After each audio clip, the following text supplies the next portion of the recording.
Sharing is caring. हम बचपन से सुनते आ रहे हैं कि शेयरिंग इज़ केयरिंग, मतलब कि अगर आप किसी के साथ कुछ शेयर कर रहे हो तो आप उसकी केयर कर रहे हो। और हम काफ़ी सारी चीज़ें शेयर भी करते आ रहे हैं अपने प्री हिस्टोरिक टाइम से, जैसे कि अपना खाना, कपड़े, टूल्स, एक्सेसरीज। स्कूल लाइफ में हम अपना होमवर्क शेयर करते हैं, एग्ज़ाम में अपनी आंसर शीट। अब अगर हम थोड़ा सा डीप में जाएं तो हम देख सकते हैं कि अगर इंसान अपने स्टार्टिंग टाइम से किसी के साथ कुछ भी शेयर नहीं करता तो कोई भी डिस्कवरी मुमकिन नहीं थी। और अगर ऐसा होता तो आपके हाथ में जो फ़ोन है वो नहीं होता, इंटरनेट नहीं होता, no Instagram, no Facebook, no YouTube, nothing. In short technology के नाम पर कुछ नहीं होता और आप आज भी या तो किसी का शिकार कर रहे होते या शिकार बन रहे होते। तो इससे ये पता चल जाता है कि शेयर करना कितना इम्पोर्टेंट है। फिर भी एक ऐसी चीज़ है जो मेजॉरिटी में लोग शेयर नहीं करना चाहते और वो चीज़ है नॉलेज। कभी आपने सोचा या फील किया है कि आपके सामने खड़ा बंदा आपके साथ अपनी नॉलेज शेयर नहीं करना चाहता हो? या कभी आपने फील किया हो कि आप किसी के साथ अपनी नॉलेज ना शेयर करना चाहते हो? मैंने किया है। This is Hrithik Verma and you are watching why don't people want to share their knowledge और आइडियाज़ विद अदर्स। मैं जब हैकिंग करता था तो मैंने बहुत बार ऐसा फील किया था कि मैं और मेरा एक फ्रेंड, हम दोनों एक दूसरे के साथ कोई भी नॉलेज अपनी शेयर नहीं करना चाहते थे। फिर एक रात मैंने सोचा कि ऐसा क्यों होता है जबकि नॉलेज शेयर करने से डबल होती है। तो ऐसा क्या है जो हमें अपनी नॉलेज शेयर करने से रोकता है? इसका रीज़न जानने के लिए मैंने 500 रैंडम लोगों पर एक सर्वे किया। तो उससे पता चला कि शेयरिंग के मामले में 3 कैटेगरी के लोग होते हैं। फर्स्ट, जो किसी के साथ अपनी नॉलेज शेयर नहीं करते, हमने उन्हें नाम दिया ग्रुप ए। सेकंड, जो अपने से क्लोज़ लोगों के साथ शेयर करते हैं जैसे कि उनके फ्रेंड्स एंड रिलेटिव्स, उन्होंने नाम दिया ग्रुप बी। थर्ड कैटेगरी में आते हैं वो लोग जिन्हें कोई भी प्रॉब्लम नहीं होती अपनी नॉलेज शेयर करने में दूसरों के साथ, हमने उन्हें नाम दिया ग्रुप सी। 95% लोग किसी के साथ अपनी नॉलेज शेयर नहीं करते, 3% लोग अपने से क्लोज़ लोगों के साथ और 2% लोग ऐसे थे जिन्हें अपनी नॉलेज शेयर करने में कोई भी प्रॉब्लम नहीं होती।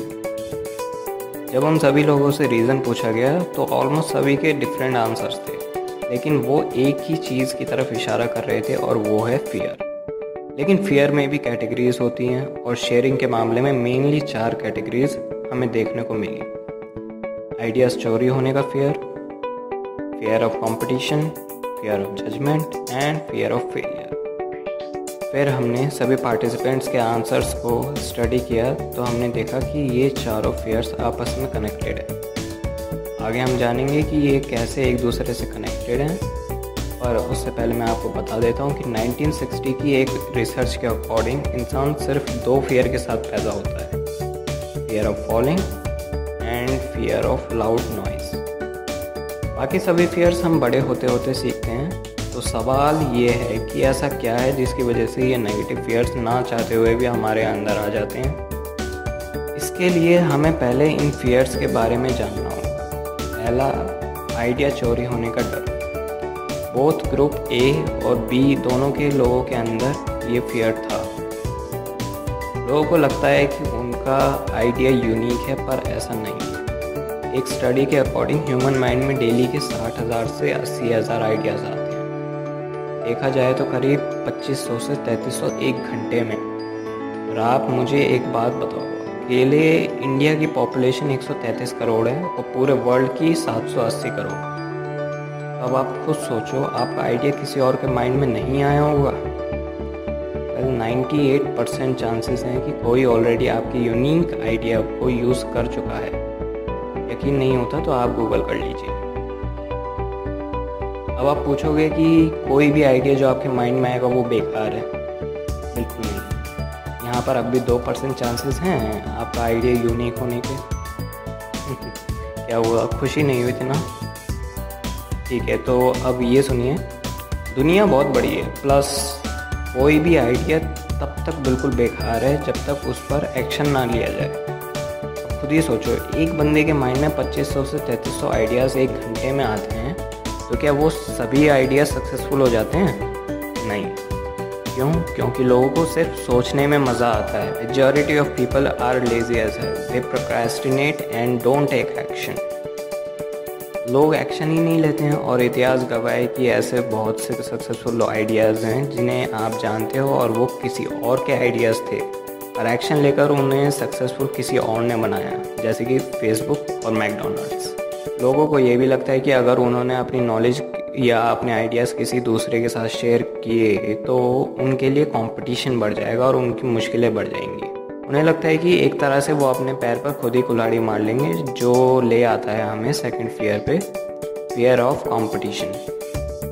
फियर ऑफ कंपटीशन का लोगों पर इतना गहरा असर होता है कि वो इसे अवॉइड करते हैं, दूसरों के साथ कुछ भी शेयर ना करके। सत्य से ना लोगों में एक रेस सी चलती आ रही है, एक दूसरे से पहले सक्सेसफुल बनने की रेस। इसलिए लोगों की ये सोच है कि उनकी नॉलेज सामने वाले की हेल्प करेगी सक्सेसफुल होने में और वो उनसे पहले सक्सेसफुल हो जाएंगे और वो ये रेस हार जाएंगे। ये वही माइंडसेट है जो 3 इडियट्स में वायरस को था और वो अपने स्टूडेंट्स में बांट रहा था। Remember, life is a race.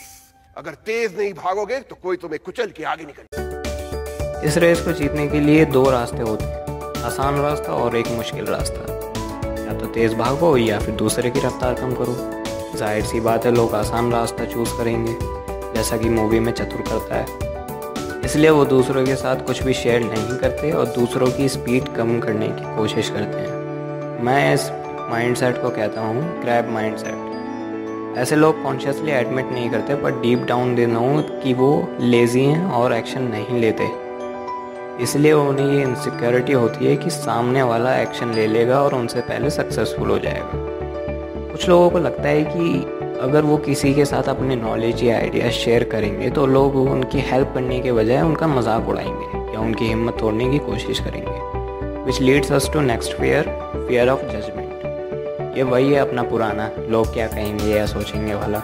लोग सोचते हैं कि अगर मैंने अपना आइडिया किसी को बताया है तो मेरी हेल्प करने के बजाय लोग मेरे आइडियाज़ में कमी निकालेंगे या मेरी हिम्मत तोड़ने की कोशिश करेंगे। उस वजह से मुझे पता चला कि फैमिली मेम्बर्स भी ऐसा करते हैं और दूसरों से ज़्यादा करते हैं। सर्वे में पार्टिसिपेट करने वाले लोगों ने बताया कि उनके घर वालों या उनके दोस्तों को अगर कुछ बताओ तो वो कहते हैं कि रहने दे, तू नहीं कर पाएगा, ये बेकार की चीज़ें हैं, पढ़ाई पर ध्यान लगा, इन चीज़ों में कुछ नहीं रखा, ये बेकार है, तेरा बस टाइम वेस्ट होगा, वगैरह वगैरह। हालांकि लोग दूसरों को दिखाने के लिए और ख़ुद को दिलासा देने के लिए कहते भी रहते हैं कि मुझे फ़र्क नहीं पड़ता दूसरे मेरे बारे में क्या सोचते हैं, क्या कहते हैं, I don't give a fuck about it. But internally उनके माइंड में कोई और ही पिक्चर चल रही होती है। यार ये मैं कह तो रहा हूँ, पर अगर मैंने सबके सामने गलती कर दी सब मेरा मजाक उड़ाएंगे। मैंने पहले भी इसे अपना आइडिया बताया था, तब भी इसने मेरा मजाक उड़ाया था और ये तो पहले से ही मुझसे चिढ़ता है, और अगर मैं बाय चांस फेल हो गया तो मेरा और मजाक बनेगा। छोड़, मैं नहीं बता रहा किसी को। तो अल्टीमेटली वो सोचते हैं कि इतनी नेगेटिविटी को फेस करने से अच्छा कि वो किसी को कुछ बताए ही ना। नेक्स्ट आता है हमारा फियर ऑफ फेलियर। इसका और सक्सेस का तो 36 का आंकड़ा है। इसी फियर की वजह से लोग अपनी लाइफ में वो रिस्क नहीं ले पाते जो उन्हें उनकी सक्सेस तक लेके जा सकते हैं।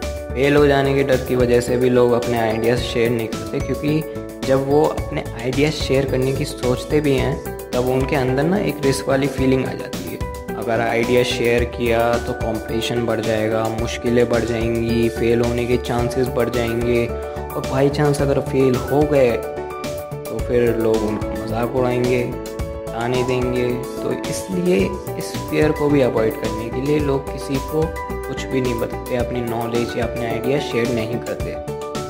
तो अब आपको पता है कि ये 4 फियर कैसे काम करते हैं और हमें अपने आइडियाज़ और नॉलेज शेयर करने से कैसे रोकते हैं। इन 4 फियर्स के पीछे एक ही रीज़न है और वो है आपकी लो सेल्फ इस्टीम।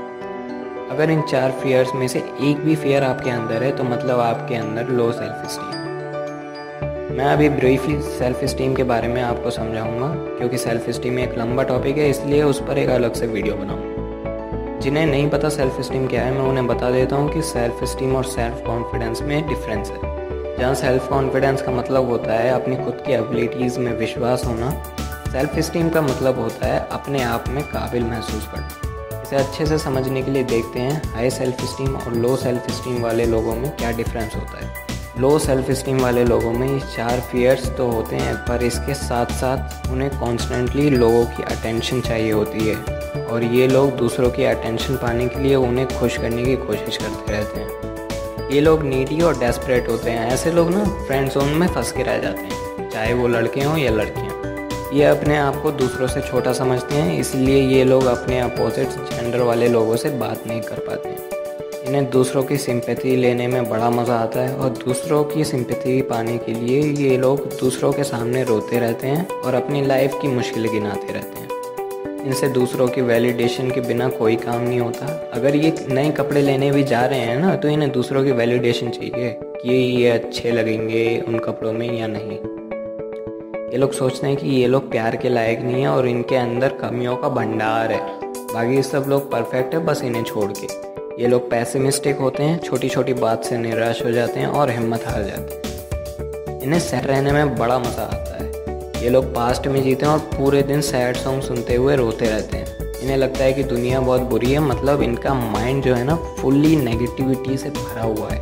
ये लोग हमेशा दूसरों को प्रूव करने में लगे रहते हैं कि ये लोग कितने कूल हैं, कितने वर्दी हैं। वहीं दूसरी तरफ हाई सेल्फ स्टीम वाले लोगों का इन 4 फियर्स से कोई लेना देना नहीं होता। They not only feel enough but they also feel वर्दी इन देमसेल्फ। उन्हें किसी की ज़रूरत नहीं होती, मतलब कि अगर कोई उन्हें अटेंशन नहीं देता, no problem, they don't give a fuck about it. ये अपने आप में खुश रहते हैं और अपने आप में वर्दी फील करते हैं, खुद से प्यार करते हैं, खुद की रिस्पेक्ट करते हैं, इसीलिए लोग भी इनकी रिस्पेक्ट करते हैं। ये लोग कभी भी अपने आप को किसी से छोटा या किसी से कम नहीं समझते। ये लोग प्रेजेंट में जीते हैं, अपने डिसीजन खुद लेते हैं और किसी और के वैलिडेशन की इन्हें कोई ज़रूरत नहीं होती। ये लोग ऑप्टिमिस्टिक होते हैं। अगर ये फेल भी हो जाते हैं या इनकी लाइफ में कोई टफ सिचुएशन आती है, तो ये कुछ इस तरह से सोचते हैं, wow it sucks, let's see what I learn from it. इन्हें पता होता है कि इनकी स्ट्रेंथ क्या हैं और वीकनेसेस क्या हैं, इसलिए ये ना किसी को कुछ प्रूव करते हैं और ना इन्हें ज़रूरत होती है।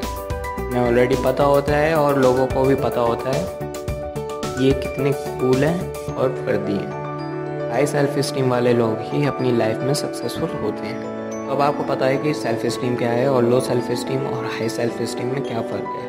मैं आपको बता दूं कि हम लोग हाई सेल्फ स्टीम के साथ पैदा होते हैं, और जैसे जैसे हम बड़े होते हैं हम ना चाहते हुए भी लो सेल्फ स्टीम वाली आदतें सीख लेते हैं और हमें लो सेल्फ स्टीम में रहने की आदत हो जाती है। हमें लगता है कि अब यही हमारी रियलिटी है, पर कोई भी बैड हैबिट चेंज की जा सकती है। याद रहे, हम किसी भी बैड हैबिट को ख़त्म नहीं कर सकते, सिर्फ उसे चेंज कर सकते हैं एक गुड हैबिट से। ये पॉसिबल है, लेकिन इसमें कम से कम 21 डेज़ का टाइम लगता है। जाहिर सी बात है, आप बैड हैबिट की प्रैक्टिस इतने सालों से करते आ रहे हो तो उसे चेंज करने में थोड़ा तो टाइम लगेगा। तो अब आप अभी से हाई सेल्फ स्टीम वाली हैबिट्स फॉलो करना स्टार्ट कर दो। वैसे तो मैं सेल्फ स्टीम पर एक डिटेल्ड वीडियो बनाऊंगा, लेकिन अगर आपको वेट नहीं करना है तो मैं आपको 2 बुक्स रिकमेंड कर रहा हूँ, वो पढ़ सकते हो। The gifts of imperfection by Brene Brown और feel the fear and do it anyway by Susan Jeffers. इन दोनों बुकों से आपको अच्छी खासी इन्फो मिल जाएगी। मैंने दोनों ई बुक्स की लिंक डिस्क्रिप्शन में दे दी है, और अगर आपको ई बुक पसंद नहीं है तो आप पेपर बैक वाली बुक अमेज़ॉन से ऑर्डर कर सकते हो। अगर आपको कोई डाउट है तो कमेंट के आप पूछ लो, मैं क्लियर कर दूँगा।